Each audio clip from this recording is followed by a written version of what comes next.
Welcome back to the Real News Network. I'm Paul Jay in Baltimore. Welcome back to Reality Asserts Itself. We're talking today with Frank Hammer, who now joins us in the studio. Frank's a retired General Motors employee. He worked at GM for 32 years. He was the former president and chairman of the United Auto Workers Local 909 at the GM transmission plant in Detroit. He's an adjunct faculty member at Wayne State University. Thanks for joining us again. Thank you again. So if you haven't watched part one, I think you'll want to, because part one kind of tells us who Frank is. And just to sort of quickly recap, Frank was at Berkeley in the early 60s on his way to be an architect. And with the free speech movement, the Vietnam War, and other factors, I'm sure, kind of left that track and decided to get a working class job. And not long after was working at General Motors in Detroit. So just a little bit more on that decision. Like, was there a day where you really there had to be a day where you actually made the decision, I'm changing the course of my life? Yeah, there was a transition for me coming out of the University of Michigan. Of course, I wasn't by myself. There were many other students who wanted to become activists in the working class movement. I had already been at picket lines while I was in grad school, and I and many others gravitated in that direction. So I started to work for a agency that produced material for community newspapers. I got that close, and I decided, no, I really needed to get right into the factory and become one among the people that I wanted to organize. And that happened in 1972. There does not seem to be so much of that going on anymore. You know, people getting politicized, and deciding that where the fight is in the working class, as you say, and then going there. That seems to be something not on activist minds these days. I know there's some, but not as it was in the late 60s and 70s. Even amongst, I remember there was a there was a trend within the Catholic Church that priests were going to go to factories, and many did. Mm-hmm. There's a real focus on the working class movement. And since that time, there actually seems to have become almost a detachment from much of the left from what goes on in the working class. Well, I think that at that moment in time, the working class looked rather strong. One of the things that drew me to Detroit and to the auto workers movement was the insurgence that was going on, especially with the League of Revolutionary Black Workers, who were really rattling cages in Detroit and building a working class and African American movement. This was very inspirational to many of us, and that was one of the reasons that my wife and I came to Detroit, and why I decided to get an auto job, because there was an element of conscious resistance to the way things were, and a movement for change that really, at its core, was revolutionary in its direction. We were talking in between breaks. I asked you the question, why aren't more people making this decision? And there's been a lot of talk that during the Vietnam War, more now as compared to during the Vietnam War. And some, again, always, I should say, some are, but not on the scale that was happening during Vietnam. And the conventional wisdom is that it was about the draft. But a lot of people back in those days, like you, they actually put themselves in harm's way in terms of the draft, and it wasn't to avoid the draft. Certainly a lot of students were drawn into the fight because of the draft. But there seems to have been some other factor, and we were talking about the mood. There was kind of a global revolutionary mood in the 1960s. Right. I mean, how much did that affect you? Very, very important. I think the context for somebody like myself at that time was defined by liberation movements in Africa for independence and for anti-colonialist struggles. There was a very inspiring struggle going on in the Middle East with the Palestinian liberation movement. You, of course, had the civil rights movement in the South. There was also a source of inspiration, and also the Latino movement in the United States. You had the women's movement in the late 60s. So there's all these movements that were moving in the direction of liberation and away from accepting oppression. And I think a lot of students were inspired there was also a fairly active working class movement. I mean, you had miners in Harlan, Kentucky, for example, that were waging a heroic struggle. This is one example. There was a sense, because I grew up in the same period. There was a sense that you could actually fight for something. This idea. There's this slogan, "A better world's possible," but it really actually felt that way. And maybe for a lot of people, young people now especially, it kind of doesn't feel that way. And they want a better world. It's not. There wasn't the mood of the '60s where it actually felt like you could touch it. The movement in the '60s was very much affected by the example of the Cuban Revolution, which was 1959. I mean, I remember young people that I was with that made trips to Cuba, that went there to cut sugar cane, and came back with with great zeal about the socialist revolution that was going on in Cuba. The fact of the National Liberation Front in South Vietnam was a great inspiration to many of us. It wasn't just that we were against the genocidal attacks by the U.S., but also we were inspired by that such a people that was not particularly technologically advanced could actually mount an effective resistance was an inspiration. You had the revolution that had happened in China, which was 1949 and was developing from the 40s through the 70s. And so I think all of these gave you the idea that not only did we want a different world, but that a different world was in fact possible. And then things didn't seem quite to turn out the way a lot of people thought they would. You had a situation in China where the Cultural Revolution seemed to have caused a lot of disruption, and eventually you have the rise of as we know now, a very capitalist China. I think in the '60s, a lot of people had already lost any kind of illusions about what the Soviet Union had become, and certainly by the '70s and '80s, most of the left that might have thought the Soviet Union represented some kind of new world, and I think maybe a lot of people thought at one stage it did, but by then didn't. And for a lot of people, they got cynical, and a lot of people kind of gave up, and a lot of people said, well, I might as well just find a career and make money and build a family, and because there's not much we can do anymore. And you didn't.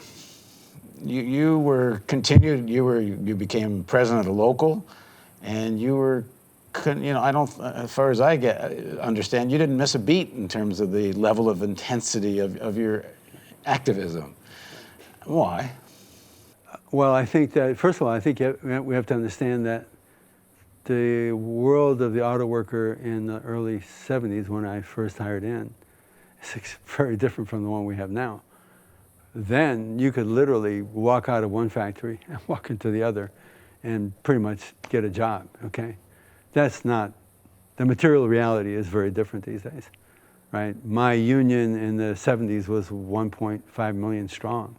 Today is 400,000. Yeah, I had the same experience. I went to Windsor, and I guess it was the early '70s, and within 3 days I had a job at a punch press factory. Yeah, it's a very different, from the point of economics and in the United States in particular, very different world. So, I went into the factory, and I think part of what happened is that, I joined. There was a sort of a generation of workers that went in at the same time that I did, who I got to really, really, really appreciate and become one with them, and they became one with me. And this is sort of what kept me motivated and very interested in trying to continue to fight for change.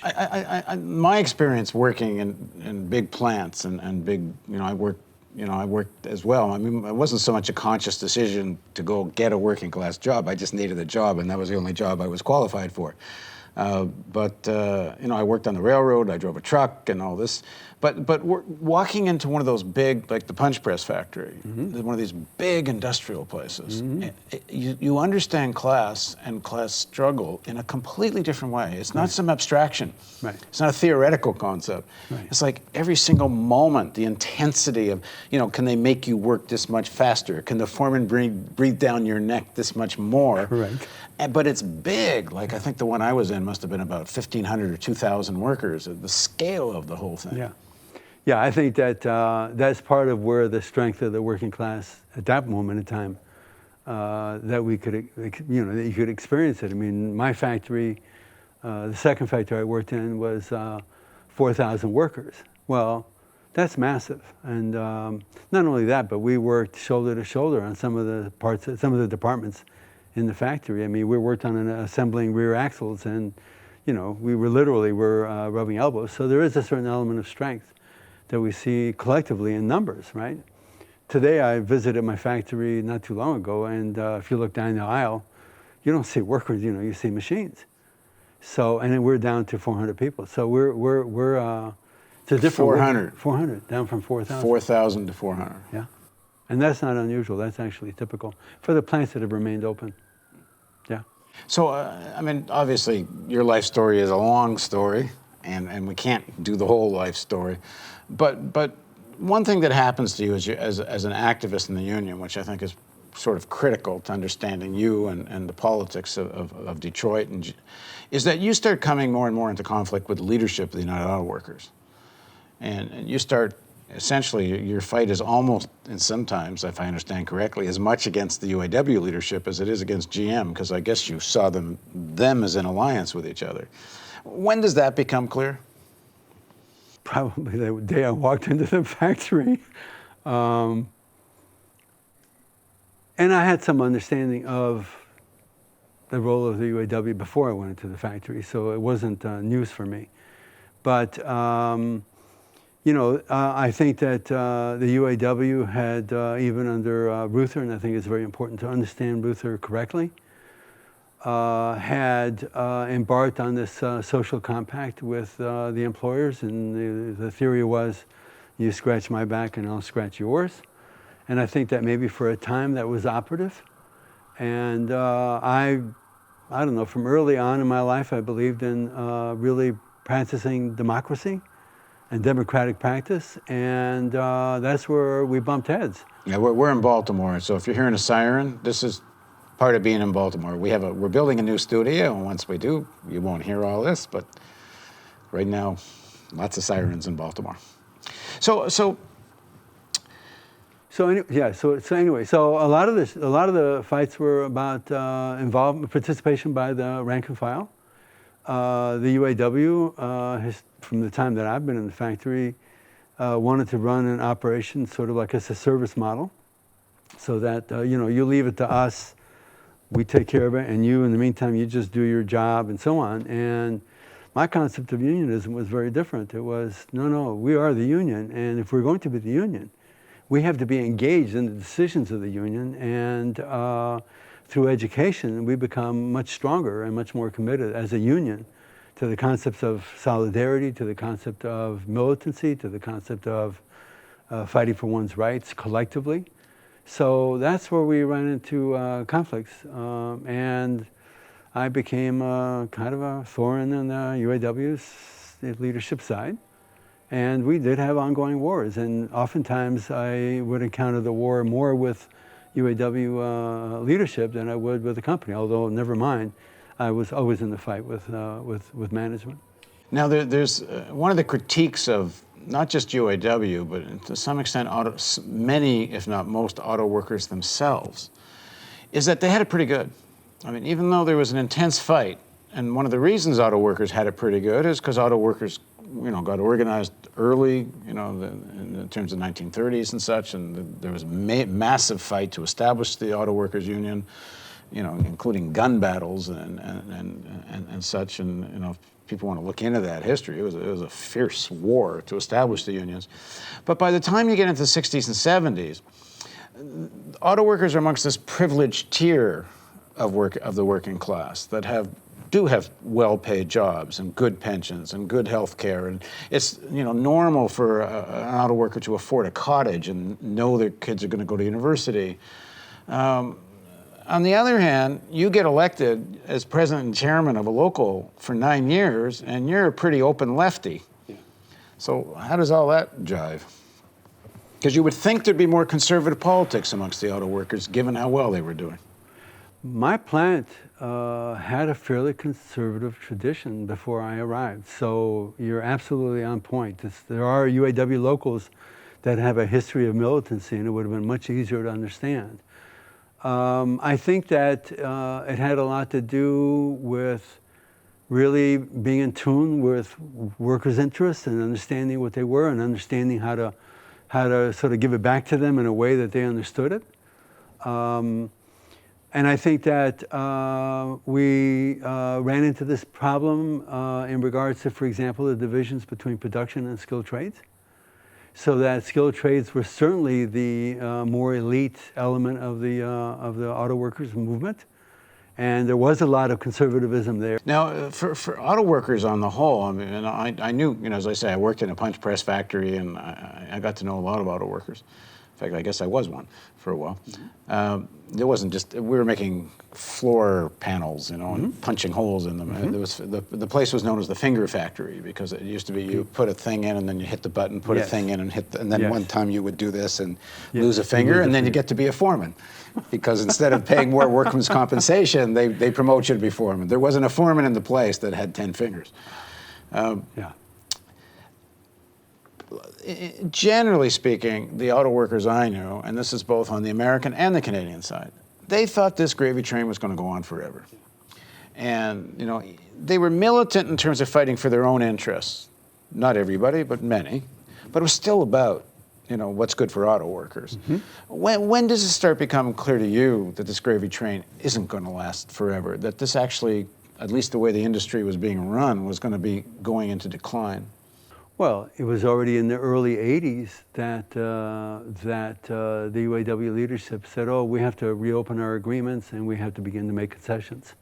And in fact, very early in the 80s, there was already a movement of which I was a part that said we have to, locals opposed to concessions. We had to oppose these concessions, but you already began to see this, as you mentioned, this gravy train begin to change. And this is the idea that American wages are so high, they're going to force these jobs overseas. You can't compete with Japanese imports, and so on and so on. Right, all of that. So, yeah, so the strategy that was chosen by the leadership of the UAW was, in fact, we're overpriced, we're overpaid, and they sort of bought into the argument that the employers were, you know, the GM and Chrysler and so on were putting So in forward. retrospect, was the argument true or not?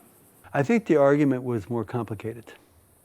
And I think that the leadership was so influenced by the way the employers looked at the crisis and the conflict that they bought into the assumptions that the company would make. And I think that the reason it's more complicated is that with what we were talking about earlier, with the transformation of China into a capitalist economy, which opened up its workforce to global capital, the same with the Eastern Bloc, that all of a sudden capital had many more workers at its disposal than it had jobs. And you could see the jobs leaving the US for lower wage countries elsewhere. You can see all this work going to China. And there is a certain reality that we don't have the power to shut down General Motors. We don't have the power to shut down these companies because they can say, look, if you don't want it, we'll find somebody else to do it. So I think there is a reality to that, but I think that the response was mistaken. And I think the response, as you can see today, mistaken in terms by the union leadership. By the union leadership. And that... What should have been their response? Well, I think that if they understood that we were going into a much more global operation in terms of the way capitalism was operating, that we had to move very early on to globalize our struggle and to connect with these workers in these third world countries. That, hey, we're all of one piece. We're all, if it's a GM worker here, as you know, I've been very active with GM workers in Colombia, we're of one piece. And it's kind of ironic because how involved the leadership, previous leadership of the AFL-CIO was involved in assisting the CIA to actually undermine unions all through Latin America and elsewhere. Right. So they helped dig their own grave. We helped, absolutely. The response... Same thing in terms of cooperating for crushing national liberation movements. I mean, all of these things would have actually given these other countries, many of them, I mean, China's somewhat its own story, but other places, they would have actually had some sense of organization and unions and such. But, you know, between American coups and the trade unions helping with that. Yes. Yeah, I mean, a prime example is the AFL-CIO helping to overthrow government in Chile. Well, how did that benefit the U.S. working class? It didn't. On the contrary, it made it more lucrative for employers to go to Chile and to other countries in Latin America and undermine our own situation. Yeah, if I remember correctly, I may be mistaken on this, but I think the average wage in Latin America before World War II wasn't that much lower than the working class wage, wasn't that much lower than the American wage. You know, if the natural progression of Latin America after World War II had been able to take place without all the military and the generals backed by the U.S., you know, you would have had a much more unionized and more sophisticated workforce and, Right. and not such a low-wage workforce. There was a moment, I was involved in negotiations, national negotiations in 2003 when I was working in the GM department, which I thought was very indicative of the predicament that the U.S. labor found itself in. I was in a committee that was dealing with outsourcing, and at one point one of the reps complained about the work going to Mexico and workers getting $4 an hour or whatever it was in Mexico, and that we should do something to, you know, to do something about that. And the GM rep responded, well, when we do that, that's how we are able to pay for your wages and benefits. And the room got silent. So What was the logic of that? the logic was that, in other words, if we continue to exploit third world labor at cheaper rates, we can benefit the U.S. workers by giving them more. Because the companies overall are making more profit. Right. So they can share some of the plunder with the work with them. And this was the hook. And this was the hook. This was the hook. And it seems to me that it was, of course, it was also, while we were supposedly benefiting from this, of course the companies were using it to undermine our power. And of course the other side of it is, you know, there wasn't a heck of a lot going on in organizing unorganized American workers. Yeah. So outside of this privileged tier, you know, it's by the early 1970s, wages are stuck, stagnant or going down. Right. And you get this whole cycle of lack of purchasing power, which leads to lack of market for cars. But for a while, it's I'm all right, Jack. Correct. Okay, the next segment of the interview, we're going to pick up the General Motors conversation. We're kind of jump ahead and talk a bit about the real crisis, collapse of the industry, and President Obama's bailout, and just who was that good for. So please join us for the continuation of our discussion with Frank Hammer on Reality Asserts Itself on the Real News Network.